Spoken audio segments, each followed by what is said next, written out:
Welcome everybody to another episode of the All Systems Go podcast, where we invite and interview startup founders and digital marketers to discuss strategies and softwares used to build automated marketing and sales systems that scale. I'm your host, Chris L. Davis, the founder of Automation Bridge. And on this episode, we get to interview Rick Elmore, he's an entrepreneur, sales and marketing expert, and a former college and professional football athlete. So needless to say, competition is no stranger to Rick. And as the founder of CEO and of the founder and CEO of Simply Noted, Rick developed a proprietary technology that puts real pen and ink to paper to scale handwritten communication, helping businesses of all industries scale this unique marketing platform to stand out from their competition and build meaningful relationship with clients, customers, and employees. And the reason why this is important for us is this gives you all, my digital marketing audience, as well as you founders and CEOs that are looking to personalize your marketing that much more. We now have an additional tool to be able to do that. So Rick is going to come on and show us, how do we expand our personalization and how do we blend traditional and digital marketing to achieve that. Rick, welcome to the podcast. How are you doing? Thanks so much for having me here, Chris. I really appreciate it. Yes, I'm looking forward to this, Rick. Before we got to record, I had the opportunity to give you feedback on your website. You all, we'll have the link to the website in a moment, but it's one of those websites where you go to and you need literally no comprehension or no time to comprehend what you do. You land on it and you see what's happening. You're like, oh, notes, robots. hmm What's this?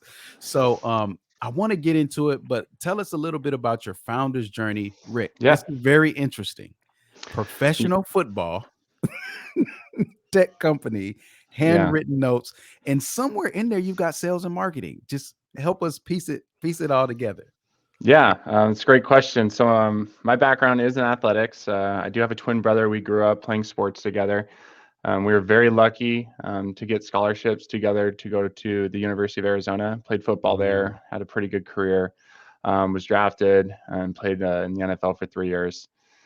Uh, got done a lot sooner than I thought I would. I thought I was going to play until I was 30 and have the money to go just open a gym or something. But talked to a lot of the guys who had that crossover journey from athlete to life after sport, and a Mhm. lot of people got into medical device sales. So I got Oh, into wow. medical device sales.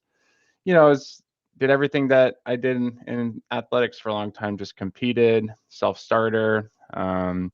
Resilience, perseverance, pushed through, and just became pretty successful in med device sales. After about 5 years, I think I was an associate for 1 year. I was President's Club every single year as a sales Mm. rep when I carried my own bag. Just I was looking for something else. I just knew like I didn't want to be like a career sales guy. Like I wanted to do something bigger. I Yeah. wanted to build Yeah. something bigger. Both my parents were small business owners, medical biller and a contractor. But Ah. it just gave them the freedom to go do what they wanted. They didn't have like crazy huge large businesses, but it just gave them the freedom to go to our practices, go to our games, be available. Be the type of parent I wanted to be someday. But I went back and did my MBA in 2017, and we had to do a project for class. And I was going to school trying to take all this knowledge I was learning when I was doing my MBA, and I was in sales. I was like, hey, how can I apply what I'm learning in school to what I'm doing? And I was always looking for ways to stand out, be better, scale my sales. If I did 1 million in sales the year before, I wanted to do 2 million the next year. How was I going to do it? Yep. um, and I had to start this little project. And I always had this little interest in this company that is no longer around. They were called Bond. And Bond, what they did was they did handwritten notes, but for the wedding sector, like the wedding market, which is I thought was the absolute worst idea, because if you've ever been married or if you've ever talked to a bride or a bride to be, like it is just the most hectic, stressful 12 months of planning your wedding. Things are changing all the time. It takes forever to get anything done. I just thought that would work a lot better in business. So, had to start this project. I thought, hey, if I can do it for school, let me try to focus on the business market because they have the budget, they have the software. Nobody's doing handwritten notes in business right now. Everybody's doing the same thing. Everyone's doing email. Everybody's knocking on doors. Everybody's cold calling. And so what I did is worked with some mailing houses here in Phoenix, Arizona.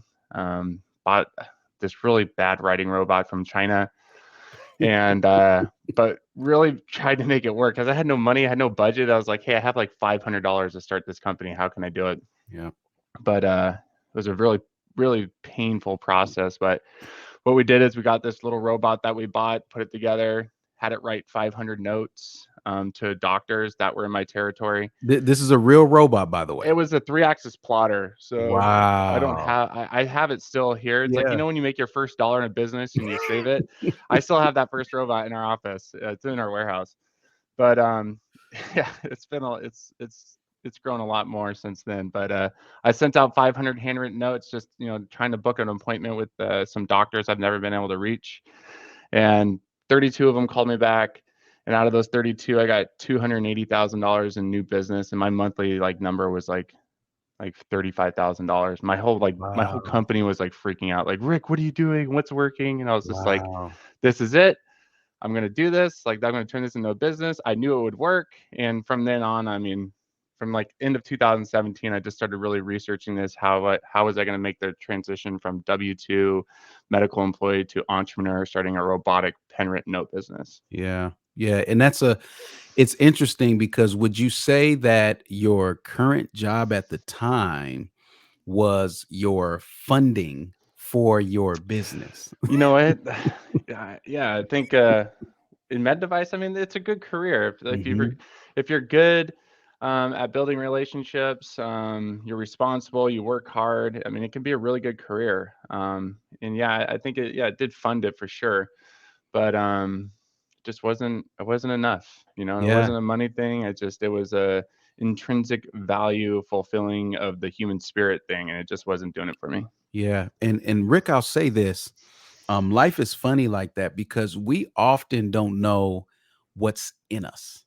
Right? Mm-hmm. We've got hints and clues. You look at parents and then you get exposed to things and have experiences, and some experiences you say, "Hey, I like that." And other ones you're like, I could do without that." But Yeah. every situation or every experience pulls something out of you or helps you Yeah. identify something that's in you. And it sounds like when you're doing this medical device job, it really awakened the fact that, wait a minute, I'm not too bad at sales and Mm-hmm. marketing. This stuff actually makes sense to me. Hold Yep. on, Yep. and you Yep. just start to awaken, you know? I think to be an entrepreneur, you either got to follow your passion, or you got to, like you just said, like a part of the journey is what's going to pull that out of you. Yeah. And that's what the MBA was for me. Is like, I was the first person to go to like a 4-year school in my family, and then MBA I was the first person to do it as well. But that's what I wanted out of my MBA. I wanted to find something else. I wanted to find something more, and that's exactly what Mm, it did. And that's what I would recommend to any person within their journey, because we're all on our own personal journeys in our lives, is yeah, just to keep going, right?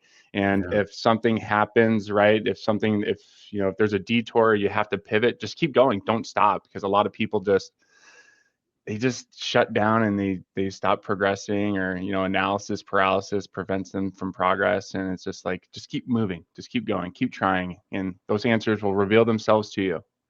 yeah, yeah, absolutely. So you've got the first investment into the robot. You do your MVP, send out these letters. You have this great response. Now you're trying to figure out, okay, how do I make this into a real thing? Hmm. I'll fast forward to the point where you realize that, okay, we've got something. You leave your job, you're running this company. What how would you explain that experience your first year going off of the corporate milk and eating your own meals and saying, Hmm. "Wow, wait a minute, what did it match your expectations? Was it a rough transition? Just how was that for you? So I think you have to understand your personality. Mm, Like, what is your pain threshold? Because a lot of people, they like the comfort. I mean, medical device is okay. great. You had a car allowance, you had a corporate card, good base, great commission, right? But I think a lot of high performing athletes have a gluttony for punishment. And Mm, when things start getting too easy, you get uncomfortable. And that first year for me, I was more excited, even though it was the hardest. Those first 2 or 3 years were the hardest. I mean, yeah. building this company has been the hardest thing I've ever done in my life. I Mm, don't have a technical background, a software background, an engineering background. All I have is sales and marketing. And yeah, but my passion for this project, my passion for personal growth, my passion for proving to myself that I could do it yep, was just yep, way stronger than any type of fear or anxiety or even the amounts of stress that come with building this company. So um, I think my relentlessness, no matter what's going to provide progress and success down the line, is just it may take longer than it did when I was in medical device sales. yep, yep. It sounds like it also tapped into that competitive nature, but instead of extrinsic, right? Hmm. External, it was more internal. It's like you're Hmm. now competing against the version of you yesterday. Yep. And this Yeah. today it's gotta be better, and Yep. yesterday's gone, today it's gotta be better, and just making those incremental improvements and progressions, man, and I can see how even if you were unaware or aware, doesn't matter, but how that could be a driving force, and Hmm. and you talk about threshold of pain, your linebacker is one of the most aggressive positions in football. I Yeah. mean, you can't not be able to So tolerate I pain, think that's a great I never thought of it like that, but I mean when I was young, I had this internal like anger, rage. I just needed to get out, and that's why football Yeah, was so good for me. But I think, as you get older, you can't do that anymore, right? You can't hit people for a living. right. Unless like you're still like doing UFC or something. But Yeah, being able to push yourself physically, emotionally, and mentally, the ways that entrepreneurship does, I yeah, think yeah, that really filled that void. yeah, yeah, it sounds like it. So thank you for sharing that journey. So we'll get caught up to now and handwritten notes. So here's one of the things that I struggle with when I'm teaching marketing or mentoring, and it's really when it's about automation, is that people want to use they want to replace as much as you've got two hands. One hand, people want to replace as much as possible and do the least amount of work ever. Mhm. On the other hand, people are terrified for robots to run Mhm. their company. They don't want to lose the personal touch. And I often tell them it's a blend. It's like an orchestra. How do we get both of them to work in sync, in synchronicity with the fine tune that everything looks good, sounds good. Yeah.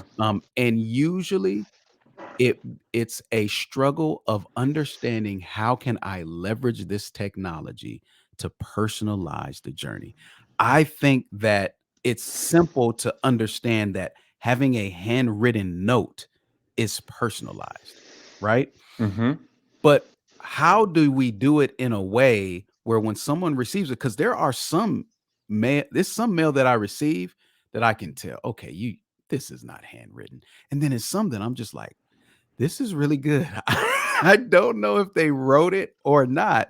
Usually it's in the real estate market. But what are some areas outside of that that you're seeing really strong performance with handwritten notes? Yeah, so, you know, a lot of people like using us for like, in real estate off market like property, like Mhm. development, try to find like off market deals, or some companies, software companies, they'll use us for just trying to like get appointments set.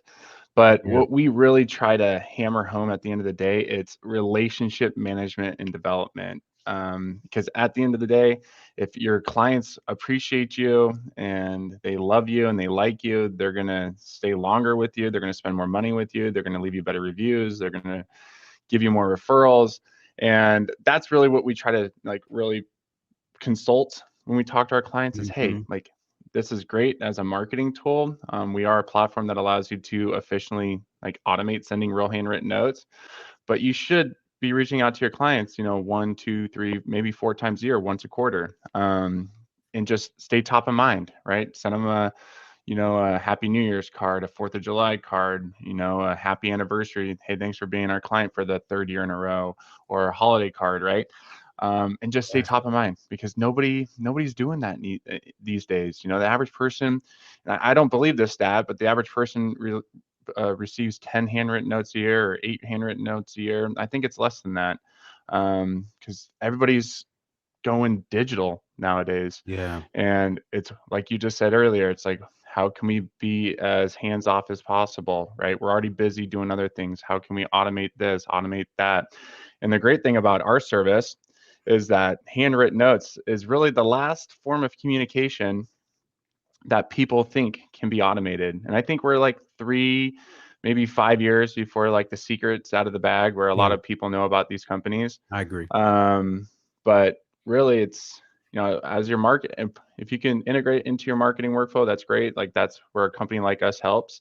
But staying top of mind, building that relationship, just thank you, we appreciate you, thinking of you. That is so much more valuable than sending out.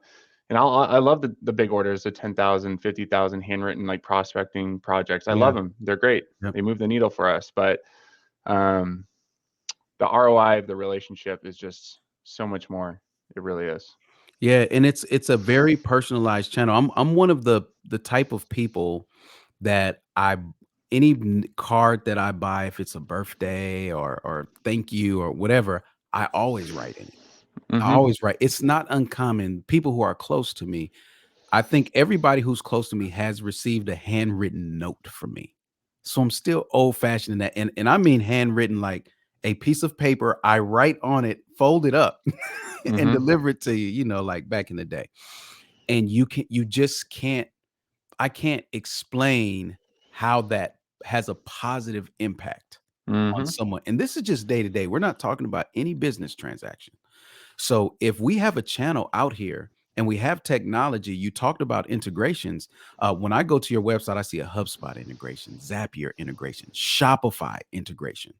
So if Mm-hmm. there's a means of activities and events taking place in your marketing, you're tracking it along the customer journey.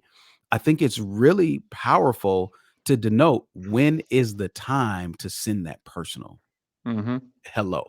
And for me, Yep. I'll just be honest. This is an area, as you're talking, Rick, I'm just like, okay, I'm not doing this, so I'm just gonna put it all out there on the podcast, man. I've got a program. I have a program. It's a high ticket program, and exhaustive learning. I mean, it covers stuff that universities are still trying to figure out how to teach, right? And Mm-hmm. it's marketing automation. When someone enrolls, they should be receiving a handwritten note from me. Mm-hmm. Just Yeah. a I can still create what the content says, right? Yeah. It's not like I'm just, "Hey, Rick, can you come up with a phrase for me?" And just send it'll still be my words, Mm-hmm. but the problem with me is I'm not trying to automate because I want robots to do everything. I know me as a human being, I'm unreliable, Rick. I am not reliable to Well, write that note every single time I get an enrollment, you Well, know? the problem is just, we're just so inundated nowadays, right? We're so accessible and available, right, through phone calls and social platforms, and Yep, yep. people are just grabbing our attention all the time. So even if you have the best intentions, I mean, I have this conversation every single day with people, like, oh, we want to do this, I should be doing this, but it's getting the time to set it up, or like, oh, I like we talk to people like, oh, I'll just send out these 500 handwritten notes. I know they never will. They just won't. Like, literally sit down and write 10 handwritten notes. Like, it's just, it's almost impossible. It's not Yep, because you're gonna start writing. It's like, oh, what happens if I mess up, right? I'll have to start over. Or my kid, is in the other room screaming, right? yep. Or, oh, I leave them here and I forget them, they don't go out, right? So um I think, like you just said, it's like the handwritten note is worth its weight in gold. It's just finding a systematic way to That's make it. sure it's getting done on time. And I think there's a lot of benefits to using robots to handwriting letters. It's, number one, you can be consistent.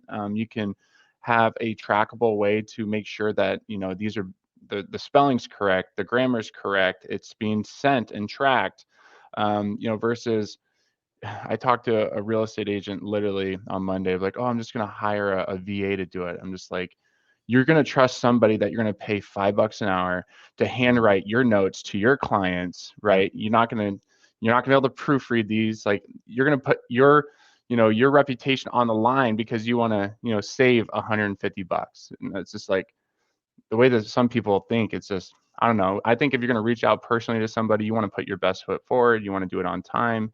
You want to do it the right way. And I think, a handwritten note really is the best way to do it, to make a real good, impactful impression on somebody. Yeah, and I would say this for those of you who are overwhelmed. I feel like I have a framework already. It's what I would use, right? Rick, what I would do is this. I would sit down and again with my pen, I would write the note as if I'm writing to one person. Mm-hmm. Okay. On the event that take place, we'll stick with enrollment because that's what I've been talking about. I'll write that note. At that point, my job is done. I can then give that note to someone. They can type it up, they can log in, and now that note exists in your platform, and I can integrate it with my technology at whatever point in that journey. Yep. So I think that again, for me, I will be a little adverse to just jumping in, typing a note. I think I will have to emulate. I would Mm-hmm. emulate one time, right? Do it once, everybody. This is what we do in automation, right? One time, capture it, sit down, think of that best student, right? That best Mm-hmm. customer, and write a heartfelt, like nothing. I don't want anything cheesy. I don't want anything that's just kind of like over the top. Capture my personality so Mm-hmm. that when they get it, they feel it, Mm-hmm. right? I think that that's an easy way for people to start to start getting acclimated and integrated with automation. A lot of times they just want to jump into the tools and start doing stuff and then wonder why it feels a little rigid, wonder why it Yeah. feels a little robotic. And it's because, well, you took a robotic approach. If you just step Mm-hmm. back, just write it out, have Yep. somebody digitize it, and then you've got platforms to send. Yep, I have I mean, you make some good points. I have a pretty good story that can go off of that. We work with one of the largest at-home service companies here in Arizona, and they service, they do bugs, pools, like windows, all that stuff. And anytime they bring on a new client, they automate sending. And when we say automate, we use Zapier API. So as long as Mhm. your software can use those platforms, you can use mail merge tags, completely customize these letters. But Yep. anytime they bring in a new client, they automate like a thank you card, and we send it out for them. And then they'll use another service like 4 or 5 months later, and it's a different branded card with a different message. But if they go in and they service that account and they go to their house, like they'll still see the handwritten note sitting on the counter, like a service company, like Yep. their client receives their letter from somebody they barely know, and they still keep it. Like, are people going to do that with your automated text? Are people going to do that with your Right. automated email? Are they going to do that with your cheap print flyer? It's a Mhm. 1000% no. Yeah. So like those are the type of stories when our customers tell us, like it just completely verifies, our concept, our service, because I know it works. Yeah. It just I saw it work, firsthand 4 or 5 years ago, and our clients, they, Yep. they tell us. So um, it's just impactful, has a long shelf Yeah. life, people appreciate it, and it can be completely automated. Yeah, yeah, yeah. Couple technical questions for you. Yeah. When it comes to getting the handwritten font, do you guys have the ability to perhaps I do a sheet that prints off and I show you how I do my letters and then you Hmm. scan it in and it emulates my handwriting? Am I picking from a library of Yeah. already customized handwritten fonts? How does it Yeah. work? So that's a good question. So we have 900 like handwriting styles. We have Mhm. 29 that are available to the public. But if you want to convert your own handwriting, we call it handwriting styles because they're not really fonts. And I can talk like there's developing a handwriting engine for our handwriting robots around handwriting styles is I can develop a course about this because it's Yeah. so complicated and it's Yep. so in depth. But when we're developing handwriting style, what we can do is take your handwriting. It's literally, basic, write out your letters, uppercase, lowercase. We're gonna have you write out some sentences to see like your natural handwriting styles, see if you have like any unique ligature combinations. Ligatures are like, Mhm. when two letters are next to each other, what two L's look like, two T's, do you Yeah. cross your Yeah. T's? For me, what's really unique to me is like when I write like my the is so unique to me. It's like THE. That would be a ligature style that we would program into your handwriting. So, Okay. um, our handwriting engine is, and I know it is, like I've used like there's like handwriting robots out there that kind of work, and I've used every one of them Mhm. before we ended up building our own. But we have unlimited variability within our handwriting style. So if you literally wanted 1,000 A's in your handwriting style, it's going to be an expensive font to build, but we literally can build you an unlimited um, handwriting style that has unlimited, font variability. So, Yeah. and that's what I'm telling, clients who are like, oh, these are robot handwritten. Like, yeah, but it's still unlimited variability, and we control the kerning, we control the ligatures, we control the spacing, the horizontal jitter. We just added natural line waves, so it's called line level warp. So like when it kind of writes like, I mean, it is a very in-depth, complicated process, but Yeah. yeah, short answer, yeah, we would have you fill out a form and we would create a handwriting style for you. But we also have a lot of in-house handwriting styles that people choose. Yeah, and this is we're leveraging technology. Mm-hmm. We're not trying to get off the hook and fool people and trick. No, I please like log my handwriting style because I'm unreliable and I want to put my font or my ligature style. I think that's what you said. Mm-hmm. I'm learning on the fly here into your system so when they receive it, it's heartfelt. Now, and it's authentic. Watch this.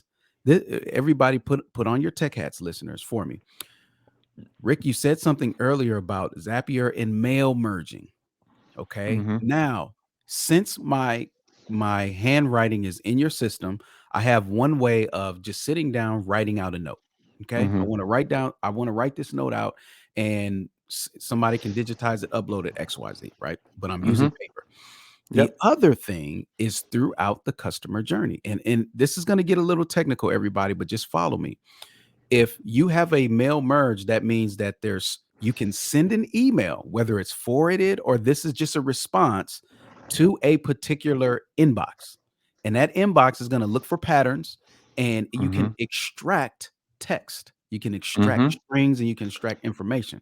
Yep. There's no reason why, just like we do with emails and how we Yep. personalize emails, It's the there's same no exact reason technology. there's Same no exact. reason why we can't do it, So right? think of like MailChimp or Constant Contact, how you would Mhm. like, customize those emails. It's the same exact technology for customizing handwritten notes. Yep.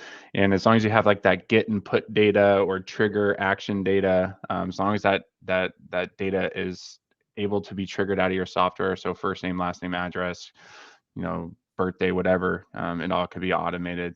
Yeah.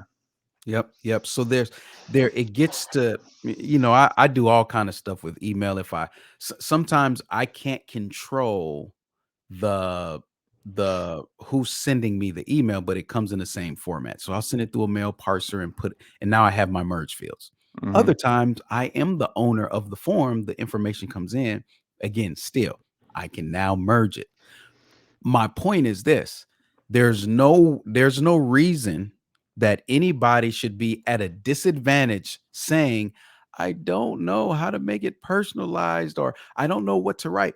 If you've been following this podcast, if you've been listening to the tutelage, you know that we all do our messaging contextual. What Rick is providing us is just another channel, another form of messaging. All of the prior stuff is still applicable. So what Mm-hmm. I teach when I talk about contextual copy, it's speak to them based on what they just did and the next step you want them to take. Mm-hmm. There's no like whether it's an email, a text message, or a handwritten note. Mm-hmm. Tell me this, Rick, because I'm all about feedback and synchronizing messaging and all of that. The note, your system will send out the note or the handwritten letter, Hmm. is there any way to get feedback on when it was delivered? Um, there is. We try to keep this as authentic as possible. So, Mhm. like using a real forever stamp. There are ways to do like barcodes or adding QR codes. Like you can do like personalized QR codes. And I mean, we've gotten really creative with Yeah. a real estate agent where every single card had its own personalized QR code. So um, if someone scanned it, like they got notified and they know who scanned it. So then Yes. they could retarget them and re-enter them into a new marketing campaign or retargeting campaign.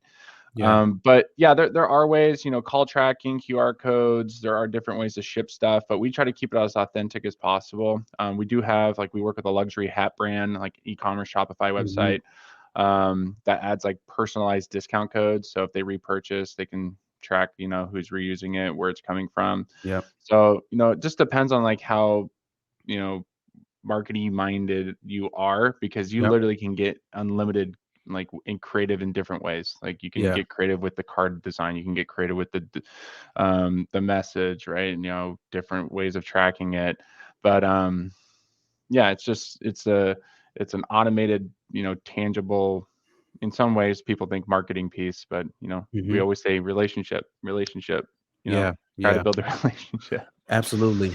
Final question here, and it's in the Shopify realm, and this is Hmm. just the first thing that comes to mind, Rick. The first thing that comes to mind when we talk about Shopify, we're talking about products and online, and a lot of times that first impression is important. I can't tell you how Hmm. many times I've shopped with a brand and I received a box. I'm just expecting the product, honestly. But it's a very nice surprise when I open up the box and it's got like a card in there and Hmm. it's got a little bit of fluffy stuff that can get messy. I move it out. It's just a good presentation. Hmm. So I think it's common to know when someone places their first order, maybe on anniversaries, birthdays, things of that nature.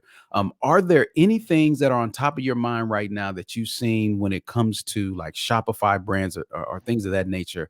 Other what unique events or ways that you've seen people use handwritten notes in e-commerce? So e-commerce, I think thresholds or repeat buyers. So there's ways to set up Yeah, those yeah, triggers, because it makes sense, right? Like, oh, they just made their third purchase with us. Let's send them a yeah, handwritten note, and you can say something about that. Hey, thank you for making your third purchase with our company. So it yeah, shows that person that you're sending the card that you're paying attention to their activity, right? It shows them that it's even more like personalized because you're paying attention to them as a customer. Spending thresholds, if they're spending more than 500,000, whatever, you can set up all that stuff. Larger ticket items, if I always say if your client's worth more than $1,000 to you, you should be sending them multiple handwritten notes a year. mhm, You spend a few bucks, right? Why not spend a few bucks to really, build that relationship and get those referrals, get those better reviews, increase the lifetime value.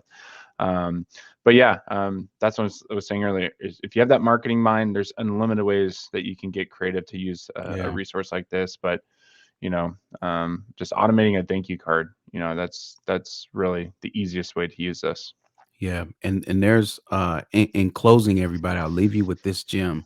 I was thinking about, B2B, Rick, and with B2B, how nice would it be when you close that deal, because these usually have a sales cycle that's beyond a couple days, Hmm. right?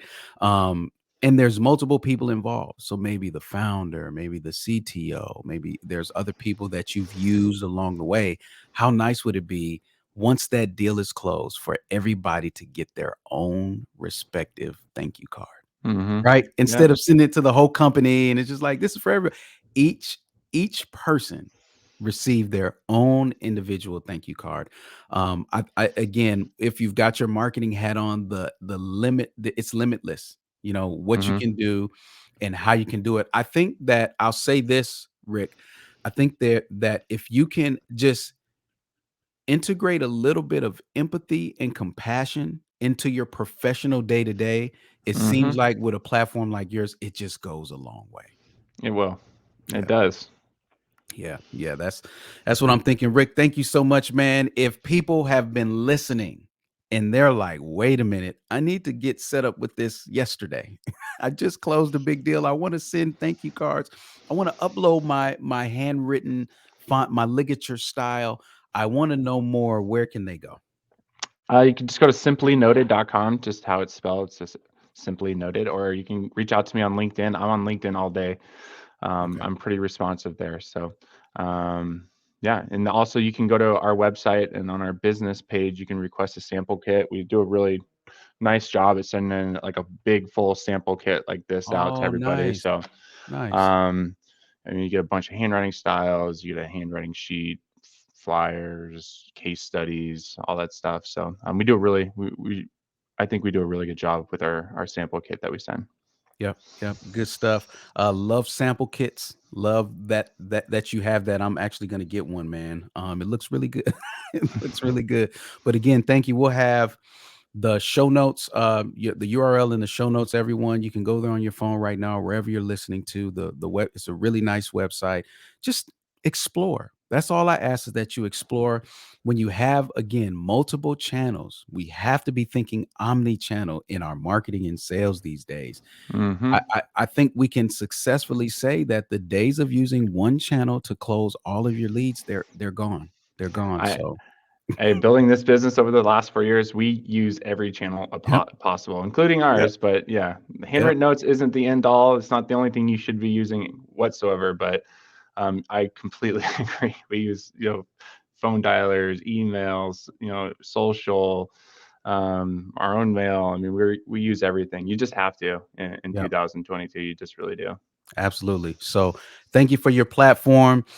Thank you for your competition within yourself, Rick, to beat yourself every day and improve incrementally. I can't say how refreshing it is to hear a story like that. I'm grateful for you being on the podcast, man. So thanks for joining. Thanks, Chris. This is great. Yes, thank you. Have a good one, man. All right, bye.